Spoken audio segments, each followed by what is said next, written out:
Mga klase ng lalaki na dapat hanapin ng mga babae. Unang-una ay lumalayo at umiiwas sa anumang klaseng bisyo.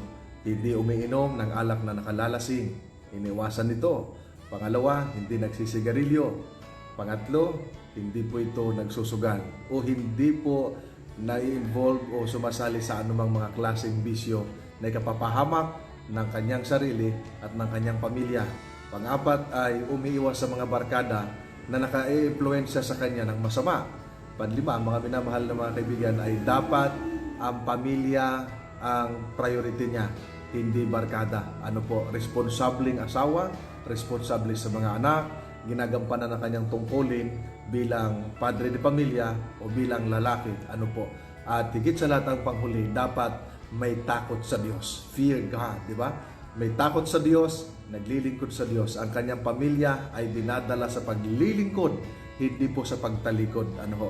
Dinadala at sinasama sa pagsamba, hindi yung inuuna ang barkada, kinakaligtaan ng pamilya. Kaya mga babae, mag-isip kayo ng mabuti para sa kinabukasan.